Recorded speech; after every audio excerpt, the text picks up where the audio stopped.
everybody, and welcome to another Darkest Dungeon mod overview. My name is Element5, and today we're taking a look at the most requested modded class to have overviewed since starting these, which is Muscarine's The Hollow.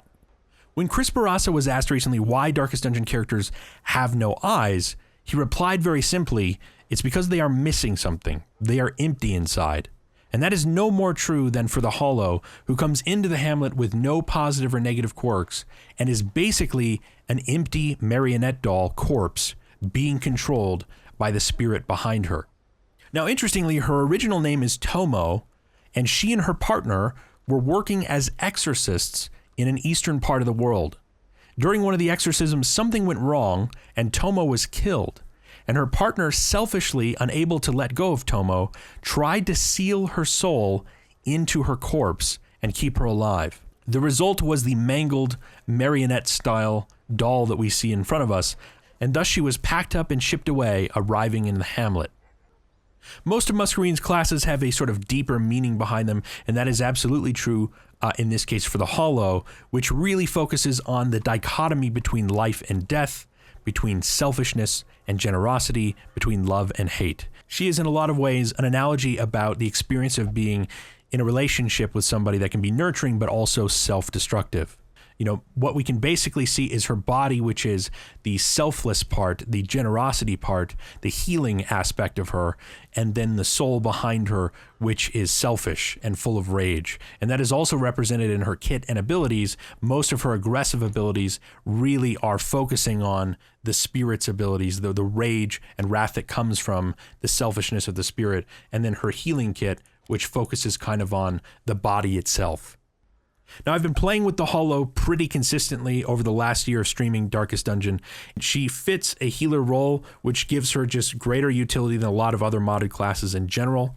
And then she has some really interesting mechanics that come with her aggressive abilities that do decent blight damage and debuffs. You have Shuffle. You also have an AoE debuff for dodge and accuracy, and then you have Fatum Nunk, which is this massive nuke that really requires that you ramp up her stress resist as you move through the dungeon before you use it. So let's just take a look at her stats real quick. Right off the bat, her max HP at Seeker level is actually quite high. This is not a low HP pool for a Seeker character, and I think in general the rest of her stats kind of feel like playing a Highwayman. She has a damage range of 1 to 8, which is kind of interesting. And really, with accuracy modifier 0, at the champion level, you need to think about giving her plus accuracy and plus blight % chance trinkets if you want her to really utilize her aggressive abilities. But other than that, there's nothing really that interesting to point out from her stats, other than she has decent survivability in terms of her HP, no prot, 4 speed, 5 dodge, and a 1 to 8 damage range, though again, you care much more about the fact that she's doing blight damage than the actual hit of damage that each of her abilities can do. In terms of her resistances, you know, no trap disarm for the most part, low move resist, which is a problem for her. She can't actually move very much in combat, and she is really positionally dependent on being a backline class. So if one of your characters dies and she's moved forward, or she's shuffled out of position, you feel it immediately, and it's hard to get her back into rank 3 or 4 sometimes because she has such a low ability to move. Before we move into what each of her abilities and mechanics do, I just want to point out one thing right here, which is this at the bottom here of Tumor. Buff Self, minus 15% stress damage received. It's important to note that this is a class that ramps up stress resist as you play her through the dungeon. She also tends to take away Torchlight with each of her abilities, and most of her abilities will either stress herself out or stress out other group members, and that is actually quite fun about her. You are forced to sort of adapt as you move through a dungeon and switch out her kit depending on where stress and heal levels are, depending on where light levels are, and that makes her kind of unique. That makes her a lot of fun. So starting with her first ability then, Tumor. Tumor is a ranged ability usable in rank 1, 2, or 3. You cannot use it in rank 4. It targets any enemy in any position. It has an accuracy base 85, crit modifier plus 5%. It has Shuffle Single, which is kind of important. It does 110% base blight chance 3/2. It takes 8 torchlight, and it buffs self minus 15% stress damage received. Tumor is one of those really interesting and very reliable nukes that she has. It does decent blight damage. More importantly, it comes with Shuffle, and Musgreen will constantly remind me that this makes her really viable in dungeons like the Weald or the Ruins, where Shuffle is a lot more valuable. But it is just to say that Tumor does decent damage and a decent blight damage hit. Note, though, that as a support class who is for the most part stuck in position 3 or 4, Tumor is usable up to rank 1 and not in rank 4.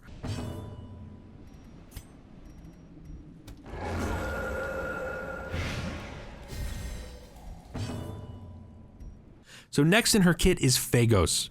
Phagos is her group stress heal. It will stress heal every other member of the party except for herself. It has an 80% chance to stress heal other members minus 6 at level 1. It takes 14 torchlight. It self-stresses plus 4, and it buffs herself 15% stress damage received. So Phagos is a nice way to bring down the stress levels of the rest of your party at the cost of torchlight and of her own stress.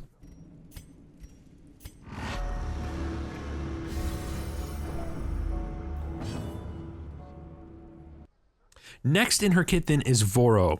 Voro is her self-heal. It is only usable in rank 3 or 4. So really, the way to think about Voro is you target another party member, you're going to stress them out, you're going to reduce torchlight, you're going to buff both herself and that party member by minus stress damage received, and you're going to reduce her own dodge and accuracy.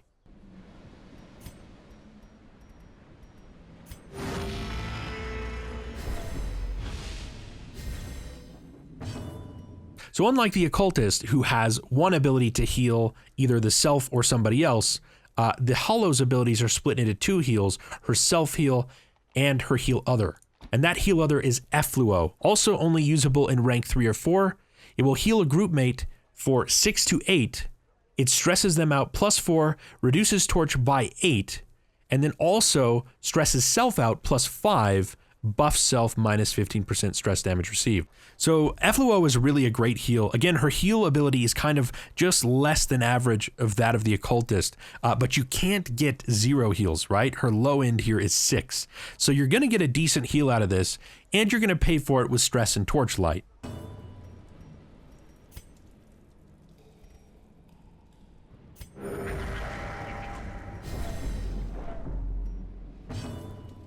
So now we come to a point in her kit where she can de-stress herself after ramping all the stress that she's done from her other abilities, and that is Depulsio.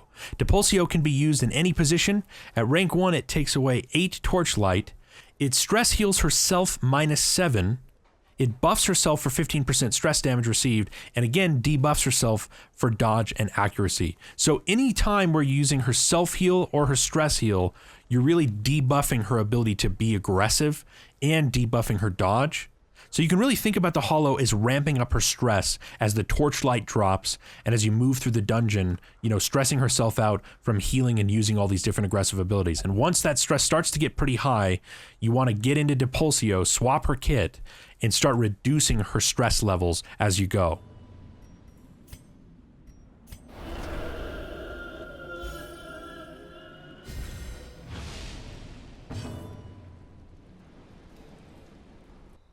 So that brings us now then to Fatum Nunc. Fatum Nunc is a ranged attack which can be used in position 2, 3, or 4. It can target any enemy in any position. It has an accuracy base 105, a damage modifier of 180%, crit modifier 15%. It will blight at 120% base chance of 8/2. But here's the important thing. It drops your torchlight almost completely by 75, and it adds 55 stress to herself, as well as debuffing self for plus 50% stress damage received.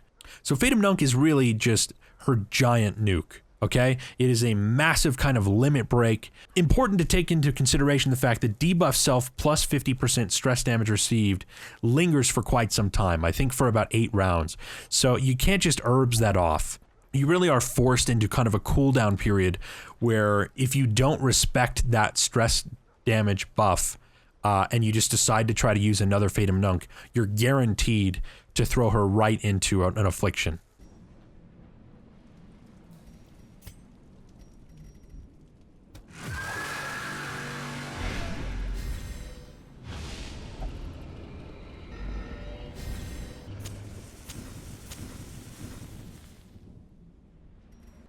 So last in her kit is Epulum.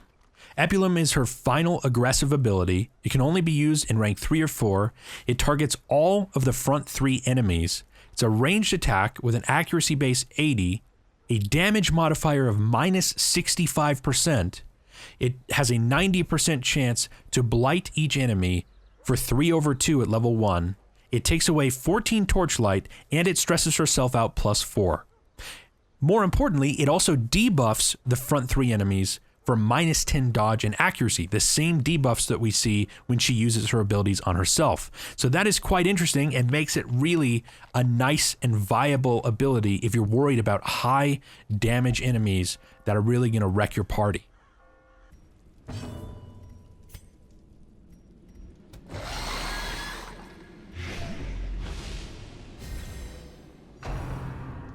So now that we've broken down her abilities, let's just talk about her kit real quick. I mean, again, you can take this right here, which is a very basic, purely support-based kit, and that's totally fine. Okay, you're going to have stress heal the groups, heal self, heal other, and then stress heal self, and you can basically just cycle stress healing and manage that as a standalone healer in rank 3 and 4 and move through most dungeons.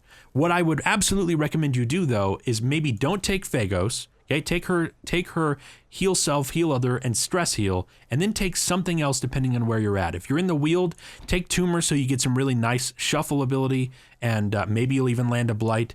If you're not, then consider take Epulum. Take Epulum to, say, the Cove, where you can really debuff the damage that all those pelagics are going to do, and they're more susceptible to blight anyway. So as long as you're doing that, you can keep her aggressive and also keep her as a really reliable backline healer. If things get a little bit wonky, you've taken on too much stress, you've dropped the torchlight too much, then it's time to maybe swap something out and stress heal the group, or let this go until she gets a lot of stress, and then once she does get her stress really high, switch back into Depulsio and bring that self-stress down. So one other side note then is to note that Phagos can actually be pretty punishing to herself if you haven't built her stress resist ramp yet. If you just jump into using Phagos and you don't have any of that stress resist, this right here, stress plus 4, is actually multiplicative depending on how many group members that she actually stress heals. So if she lands this stress heal on all 3 other party members, this stress plus 4 becomes a pretty costly stress plus 12 on herself. And that is definitely going to require that you jump into Depulsio pretty soon here and bring that back down. It's also really important to note that she does not have normal virtues or afflictions. She has her own unique virtue called Mourning and her own unique affliction known as Overwhelmed. This is a 70-30 split, so you have a 30% chance to get Mourning. And basically what happens with Mourning is her aggressive abilities damage range basically plummet, so she can't be as aggressive. You can still land blights with her, but for the most part, you're not really able to be super aggressive, and that was purposeful because you can't just virtue scum her into proccing Mourning and then just shooting out Fatum Nuncs left and right. So that was good foresight by Muscarine.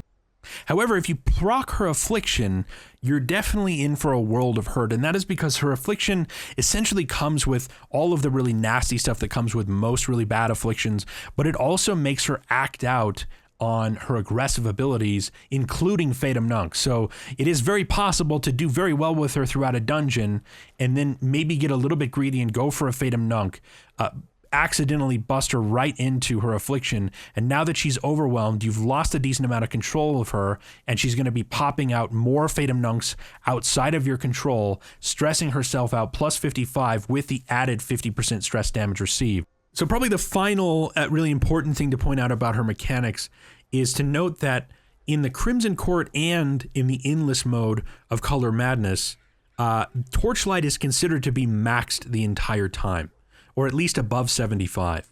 So you just don't have to worry about the torch drain that comes from her abilities in those dungeons, and that makes her a lot more powerful in those cases. Now, in terms of her camping abilities, she has 4 unique abilities, which really focus around healing herself, stress healing herself, and then stress healing other group mates. And that starts with Warrior. Warrior is a time cost 3, self-only, 60% stress damage received for the next 4 battles, but you get to bring her stress down 80. So if she's getting really high and close to proccing an affliction here, you could camp and definitely use Warrior, bring her back down to almost nothing, reducing 80 stress, but it comes with plus 60% stress damage received for the next 4 battles. So a couple important things to note here. The first is, remember that when you camp with the Hollow, you remove her ramping stress damage received buff that you're building as you move through the dungeon. So if you suddenly use Warrior to bring that stress down, you are moving out of that camp with just a flat plus 60% stress damage received, and that can be quite punishing. Next is Exito. Exito is a time cost 2, self-only, reduce torchlight by 60, but heals 75% HP. So again, really drawing from the power of light here, only a time cost 2, bringing her back up from the brink of being dead. Both of these are pretty awesome in my opinion. This is really about returning her to sanity and returning her to health. I think they're themed really in a cool way, and I love that you really pay for a ton more torchlight here if you want to bring her back to health. So that brings us then to Vacuum. Vacuum is a time cost 3, 1 companion, remove mortality debuffs, but then also give them plus 60% stress damage received for 4 battles. Again, if you can remove that stress damage with herbs, which I believe you can, this makes this a lot less painful. And sometimes removing mortality debuffs is a nice thing to do. Mortality debuffs, as you know, can be kind of a punishing thing if you're going to move into a boss fight, etc. So nice to have this in the kit here. So that brings us then to the last and most interesting of her camping abilities, which is Futilis. Futilis is only a time cost 1, 1 companion, 50% chance of minus 100 stress, but then also 50% chance of plus 100 stress. So this is a really interesting kind of coin flippy thing here, and I'm going to give some fuzzy math on this one, but basically the way to work this out is to think about having, you know, a party member that is basically at like 99% stress. They're not quite at the virtue check, they're very close. You want to return their sanity, you want to bring them, you want to camp and bring them back to sanity, and so you're going to basically flip a coin. We either try to remove all the stress, or you're going to just say, okay, screw it, let's just put you right into a virtue check because we can't help it anyway. Now the math actually is kind of interesting here because it's not really a coin flip. It is, first of all, 50% chance roll that you reduce the stress, and then another 50% chance that you add 100 stress. If you have a character that's at about 90 plus stress and you'd like to just bring it to 0 and not have that virtue check, then you basically get a 25% chance to hit that. Now, in terms of trinketing the Hollow, I think there is sometimes a temptation to use something like an Argofox and add to her already growing stress resistance ramp. Though I think that really the way to use her is to just learn to use her abilities and respect what they do, and don't lean on things like an Argofox. Try instead to improve her actual healing output and her stress healing output. Now, in terms of the Ancestor Scroll, I think I have heard Muscarine say a few times that he thinks that this trinket in particular kind of makes her too powerful, and I'm not sure that I agree with that myself. I know that he's conscious of trying to really keep the balance in check. But I use this all the time. You can use this in combination with other healing abilities. It might be overkill to give her plus healing, given that she's comparable to the Occultist, but I think giving her stress healing makes her a little bit more adaptable in certain cases. Of course, if you get into the late game and start using her in champion gameplay, you're going to want to think about increasing her ability to actually land her blight abilities, because things are a lot more resistant. Accuracy is more of an issue at the champion level, and if you want to really use her aggressively, you need to compensate for that. Of course, if you're like me and you get lucky and you get to take away her Crimson Court trinkets, the 3rd and 4th of Wisp, these both, you know, again, showcase improving the output of both healing, blight damage, and stress healing. and that is really, I think, where you make her the most effective. That's going to do it for this overview of the Holo, guys. I hope you found this helpful and somewhat entertaining, and I'll make sure to have the link to download her and the rest of Muscarine's mods on Steam, link below the video. If you have any questions about how to play the Holo, make sure to ask them in the comments section below, and I'd love to hear about how you use her. Are you using the Holo aggressively, or do you use her for the most part as just a support? Do make sure to subscribe to the channel for more modded class overviews. There are a bunch of new mods just around the corner, and everything Darkest Dungeon. Thanks, guys. We'll see you next time.